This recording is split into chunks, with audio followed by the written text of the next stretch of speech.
सामने आए दिन मौतें हो रही हैं, लेकिन जो है हमें एहसास तक नहीं होता है।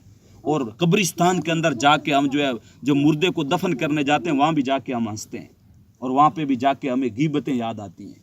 हम मस्जिदों में आके भी 2 मिनट खामोश नहीं रह सकते। हम अल्लाह के नाम पे अगर पैसे भी देते हैं तो दिखा दिखा के देते हैं। हम अगर किसी फ़कीर की मदद भी करते हैं तो 50 जगह पे जाके वो जो है उसका ढिंडोरा पीटते हैं। अखलाक हमारे इतने ज़्यादा मर गए हैं कि गैर तो गैर अपने भी हमारे जो है अखलाक की वजह से 2-4 और इतने गिरे हुए अखलाक है हमारे। वो एक सिख का वाक़या मैं बयान किया करता हूँ। कोई मुसलमान किसी गुरुद्वारे में गया और गुरुद्वारे में वो कहता है मेरा जो है मन किया मैं सिखों का गुरुद्वारा जाके देखूँ कि कैसा बना हुआ है। तो कहते हैं कि मैं गया गुरुद्वारे के अंदर और मैंने जूते उतार के जो है ना साइड में रखना चाह के वापस आते हुए मुझे मिल जाएं और मैं आराम से मुझे मिल जाए, मैं गुरुद्वारा देख के आऊँ। कहते हैं मैं जूते संभाल के रखने लगा तो एक सिख नौजवान आगे बढ़ा और आगे बढ़ के मुझे कहने लगा साहब जूते यहीं पे रहने दो, ये सिखों का गुरुद्वारा है, तुम्हारे मुसलमानों की मस्जिद नहीं है, कोई उठा के ले जाएगा। वो बंदा कहता मेरा मन चाहा कि मैं ज़मीन के अंदर गड़ जाऊँ। आज हमारी मस्जिदों के अंदर हमारे जूते भी महफूज नहीं है। आज गर्मियों में अगर कोई वाटर कूलर लगा दे तो हम उस पर जो गिलास रखते हैं उसको जंजीर से बांध के रखते हैं। इतने गिरे हुए अखलाक हैं हमारे। एक गधा रेडी चलाने वाला बंदा है, वो अपनी गाड़ी के पीछे लिखता है जलने वाले तेरा मुंह काला।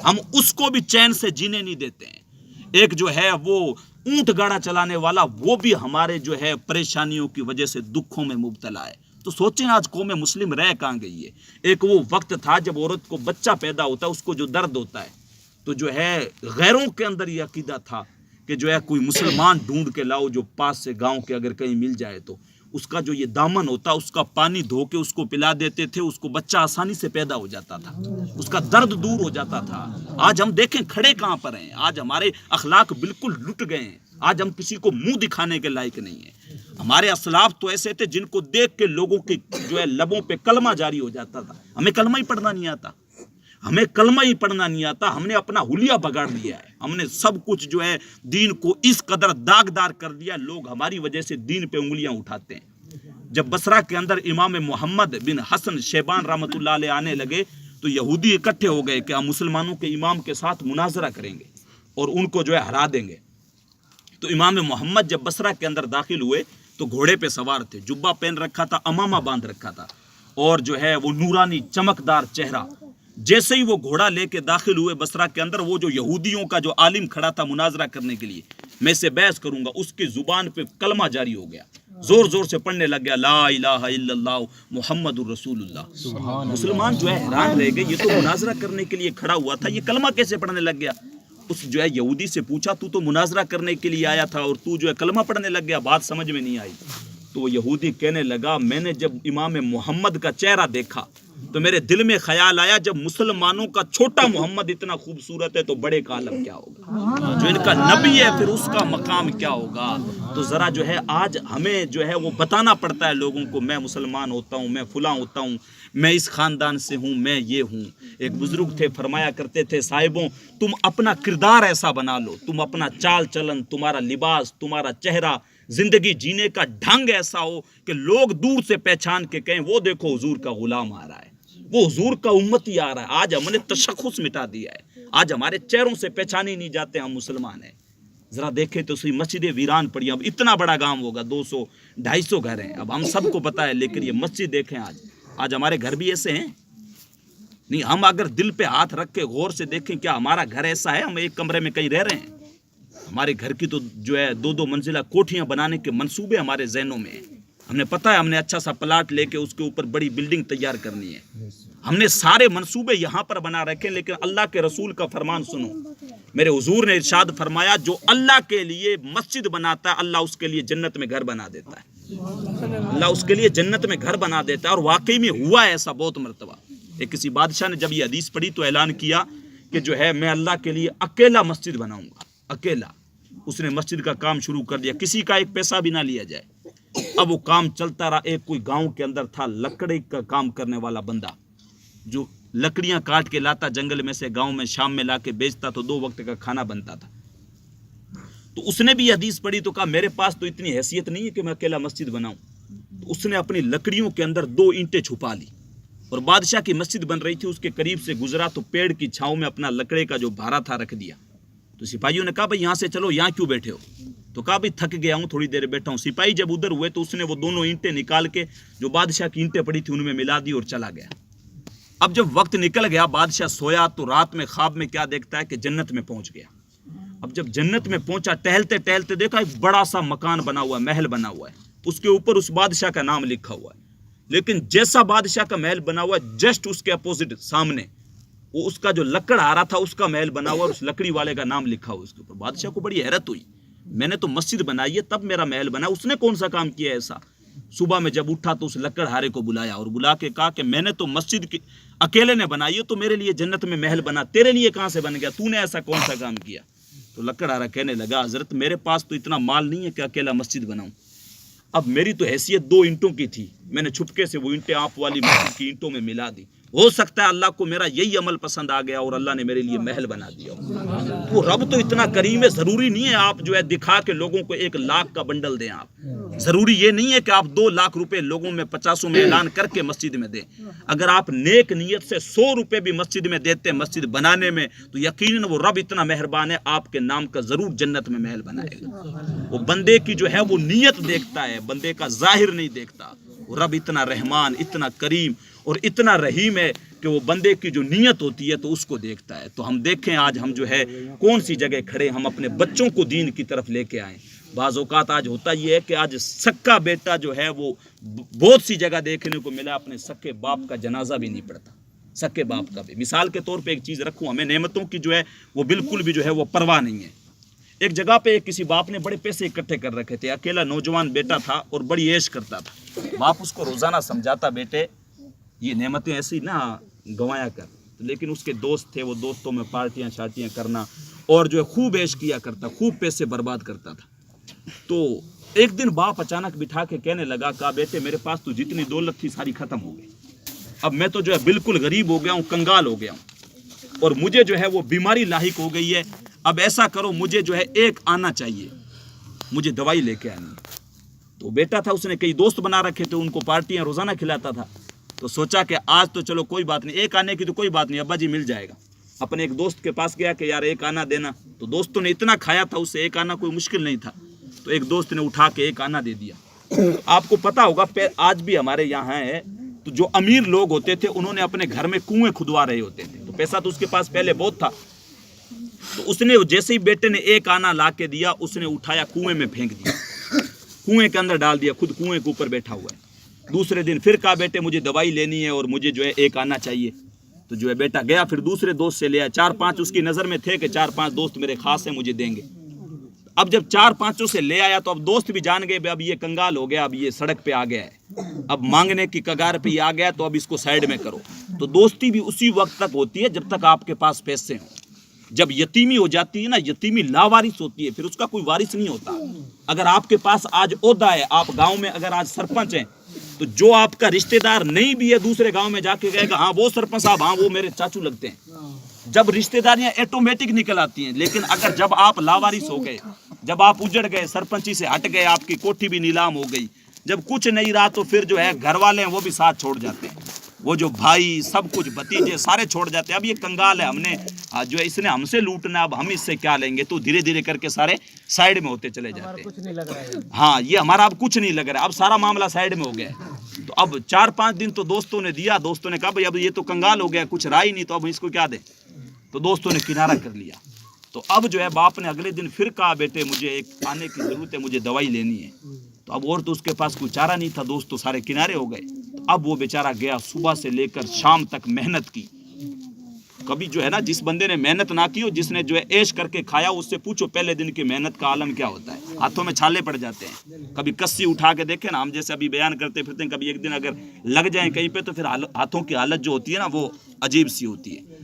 तो हाथों में छाले पड़ गए। शाम के वक्त 1 आना मिला, 1 आना मिला तो बाप को ला के दिया, लो अब्बा जी ये 1 आना। तो बाप ने फिर लिया, कुएं में फेंक दिया। अब जब कुएं में फेंका ना, तो बेटा चिल्लाया जोर से, अब्बा जी ये क्या है, रोजाना आपको आना ला के देता हूँ, आप कुएं में फेंक देते हैं। अगर दवाई नहीं लेनी तो नहीं लेनी, आप कुएं में क्यों बर्बाद करते हैं। तो बाप कहने लगा बेटे मैंने पहले 7 दिन भी तो फेंका, तब तो तू नहीं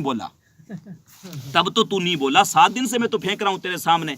آج تو کیوں بولا؟ کہا ابا جی آج صبح سے لے کر شام تک میں نے محنت کر کر کے مشکل سے ایک آنا اکٹھا کیا تھا.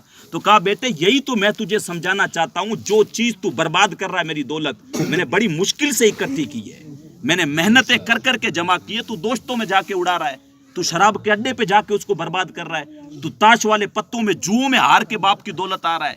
ذرا اس دولت کو مسجد میں لگا تو صحیح, اس دولت کو لا کے کوئی مدرسے کے کمرے بنا جس میں بچے پڑھیں گے, تو تیرے لیے قیامت تک وہ صدقہ جاریہ ہوگا. آج یہ اللہ کی آنکھ جو ہے یہ نعمت ہے, ہمیں احساس ہی نہیں ہے. جب ہمیں جو ہے خود کی, جیسے وہ پیسہ خود کا تھا کیسے احساس ہوا, لیکن اللہ کی دی ہوئی یہ آنکھ نعمت ہے, اللہ کی دی ہوئی زبان نعمت ہے, اللہ کے دیے ہوئے کان نعمت ہیں, ان کا ہمیں احساس نہیں ہے. اور بالکل کبھی بھی ہم اللہ کا شکر ادا نہیں کرتے کہ مالک تیرا لاکھ لاکھ شکر ہے کہ تو نے اتنا سب کچھ ہمیں عطا کر دیا ہے. اگر ابھی کسی کے اگر 40 کنٹل بھی ابھی اس میں گوار ہوا ہے نا, تو اگر کسی سے آپ پوچھیں کیسے کیا زمانہ وغیرہ کیسے تھا, حضرت بس ٹھیک ٹھاک ٹائم پاس ہوا ہے, 40 کنٹل گوار ہو گیا. مطلب اللہ کا شکر ہمارے بالکل جو ہے روح سے نکل گیا ہے, بالکل جسموں میں رائی نہیں ہے. 40 کنٹل گوار ہو گیا پھر بھی اللہ کا شکر نہیں ہے. اگر ایک بھی نہ ہوتا تب بھی اللہ کا شکر ہم پہ واجب تھا, کیونکہ اس نے ہمیں جو ہے اتنی خوبصورت زندگی عطا کر رکھی ہے, اتنا خوبصورت اس نے جسم دے رکھا ہے, اس کا شکریہ ہم پہ واجب تھا. مالک تیرا لاکھ لاکھ شکر ہے, اور سب سے بڑا شکر اس بات کا بنتا ہے کہ مالک اور کچھ نہیں بھی ہے, چلو مکان بھی نہیں ہے, خود کا جھونپڑا بھی نہیں ہے, کھیت بھی نہیں ہے, کھانے کے لیے روٹی بھی نہیں ہے, لیکن تیرا لاکھ لاکھ شکر ہے کہ میرا سینہ جو ہے وہ ایمان کے نور سے منور ہے. میرے حضرت کے مرشد جو ہے وہ ایک شعر جھوم کے پڑھا کرتے تھے, اللہ ان کی قبر پر کروڑ ہا کروڑ رحمتوں کا نزول کرے. کہا کرتے تھے محمد جانے جانا ہے پیغمبر ہو تو ایسا ہو, محمد جانے جانا ہے پیغمبر ہو تو ایسا ہو, رسولوں کی بشارت سے مبشر ہو تو ایسا ہو, امر توقیر کا سب کو موقر ہو تو ایسا ہو, کیا ہم کو غلام ان کا مقدر ہو تو ایسا ہو. ہمیں حضور کا غلام کیا, اس سے بڑا اور مقدر ہمارے لیے کیا ہوگا. ہمارے ہاتھوں میں حضور کا دامن ہے, تو صحیح معنوں میں حضور کا دامن جو ہے ہم اپنے ہاتھوں میں مضبوطی سے تھامیں اور آئیں اب دین کی طرف, آئیں اب نیکیوں کی طرف. بڑی زندگی گناہوں میں گزار لی اور بڑی جہالت میں زندگی گزار لی, صبح سے لے کر شام تک ایک ہی وظیفہ رہ گیا, مال مال مال. لیکن ایک ایسا جھٹکا لگتا ہے سب کچھ یہیں رہ جاتا ہے, اور کچھ بھی بندے کے پلے ساتھ میں نہیں لے کے جاتا, سارا کچھ یہیں دھرا کا دھرا رہ جائے. آج ایک اچھے خاصے بزرگ سے اور جو ہے سمجھدار بندے سے کہا جائے کہ حضرت اب آئے نا نماز کی طرف, کافی عمر گزر گئی ہے, اب سفید داڑھی بھی آ گئی ہے, اب آنکھیں بھی کمزور ہو رہی ہیں, اب اتنا سب کچھ ہو گیا ہے, اب تو آ جاؤ نا خدا کی بارگاہ میں.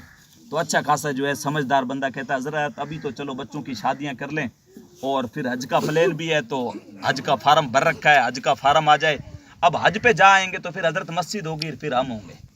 اب یہ وہ بندہ کہہ رہا ہے جس کو پتہ ہی نہیں ہے, پتہ نہیں میری سانسیں کتنی بچی ہیں, جس کو یہی پتہ نہیں ہے میں روڈ پہ جا رہا ہوں, کوئی ٹرک والا آیا منٹ میں کچل کے چلا گیا. ایسے معاملات ہماری آنکھوں کے سامنے ہوئے ہیں, دیکھا نہیں ہے. وہ ایک بزرگ کی بات میں بیان کیا کرتا ہوں, 4-5 بندے پاس میں بیٹھے تھے, بزرگ نے پوچھا, ان بندوں سے پوچھا, کہا جناب موت کے تعلق سے کیا کہتے ہو. تو ایک کہنے لگا حضرت فجر پڑی ہے, پتہ نہیں زور نصیب ہوگی یا نہیں ہوگی. بزرگ نے کہا میری مجلس میں بیٹھ کے اتنی لمبی لمبی سوچ رہے ہو. دوسرے سے پوچھا, تو دوسرے نے کہا حضرت پتہ نہیں زور پڑی ہے, عصر نصیب ہوگی یا نہیں ہوگی. تیسرے نے کہا عصر پڑی ہے, پتہ نہیں مغرب ملے گی یا نہیں ملے گی. اب جب لاسٹ والے سے پوچھا تو اس نے کہا حضرت پتہ نہیں ایک رکعت پڑی ہے, دوسری رکعت ملے گی یا نہیں ملے گی. بزرگ نے کہا یار یہ تو تمہاری باتیں ہیں, یہ تو تمہاری سوچ ہے, تم کہہ رہے ہو پتہ نہیں ایک رکعت پڑی ہے, کوئی کہہ رہا ہے ایک نماز پڑھی ہے, دوسری ملے گی یا نہیں ملے گی. اگر مجھ سے پوچھو میرا کہنا تو یہ ہے کہ ایک طرف سلام پھرا ہے, پتہ نہیں دوسری طرف پھرے گا یا نہیں پھرے گا. کیا موت اتنی نزدیک نہیں ہے؟ ہم نے اپنی آنکھوں سے نہیں دیکھا ہے, اچانک موت آتی ہے اور سب کچھ یہیں دھرا رہ جاتا ہے, سب کچھ یہیں پڑا رہ جاتا ہے.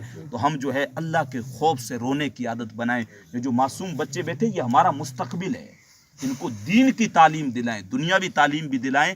یہ چیز سب سے اہم ضروری ہے. کل کو مر جائیں گے قبر پہ کھڑے ہو کے فاتحہ یہی انہوں نے پڑھنا ہے, انہوں نے پڑھنا ہے. پھر ہم جو ہے کسی کا انتقال ہو جاتا ہے, مدرسوں سے قرآن مانگتے پھرتے ہیں, مدرسوں سے بچے بلاتے ہیں, چند آنے انہی کو دے دیں گے, وہی آ کے جو ہے ہمارے باپ کی قبر پہ قرآن پڑھ دے. تو آج ہم اپنی اولاد کو پڑھائیں تو کسی سے کہنے کی ضرورت نہیں پڑے گی, یہ 40 دن بیٹھ کے آپ کی قبر پہ قرآن پڑھیں گے, آپ کے لیے ایصال ثواب کرنے والے ہوں گے.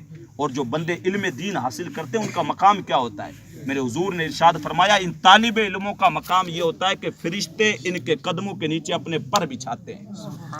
इतनी ज़्यादा फजीलतें, फिर भी हम अपने बच्चों को दीन की तालीम नहीं दिला रहे हैं। खुद भी हम जो है दीन की तालीम हासिल करें और जो है इन बच्चों को भी दीन की तालीम हासिल करवाएं।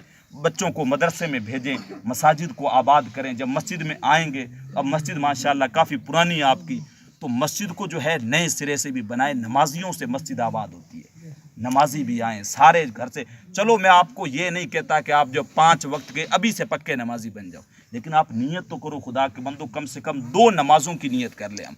अल्लाह वो इतना रहमान है, जब हम 2 पढ़ने लगेंगे तो बाकी 3 की तौफीक भी दे दे, वो तौफीक दे देगा। चलो मेरे बंदे 2 में आ रहे हैं, अब इनको 3 की और तौफीक दे दो, 5 वक्त का नमाजी बंदा बन जाए। अगर बंदा सजदा नहीं करता तो फिर कुछ भी नहीं करता, कुछ भी नहीं करता है।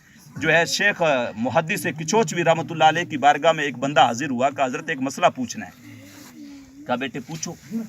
कहा हजरत मैं नमाज पढ़ता हूँ लेकिन लुत्फ नहीं आता। तो वो जो है मुहद्दिस किचोचवी पूछने लगे, बेटे फिर भी पढ़ते हो? कहा हजरत हाँ वो तो पढ़ता हूँ क्योंकि अल्लाह का हुक्म है, नमाज तो फर्ज है। तो मुहद्दिस किचोचवी झूमने लगे और कहा वाह वाह, तुम फिर लुत्फ के बंदे नहीं हो, तुम तो रब के बंदे हो। तुम तो इसलिए पढ़ते हो कि रब का हुक्म है। नमाज तो हमें पढ़नी है इसलिए कि हमारे रब का हुक्म है। ठंड लग रही है, मन नहीं भी कर रहा है, पानी ठंडा है, मौसम ठंडा है, पानी भी ठंडा है, मौसम गर्म है, पानी भी गर्म है, लेकिन फिर भी बंदा उठ के जा रहा है। क्यों जा रहे हो? मेरा रब का हुक्म है, मेरा रब बुला रहा है कि आओ मेरी बारगाह में।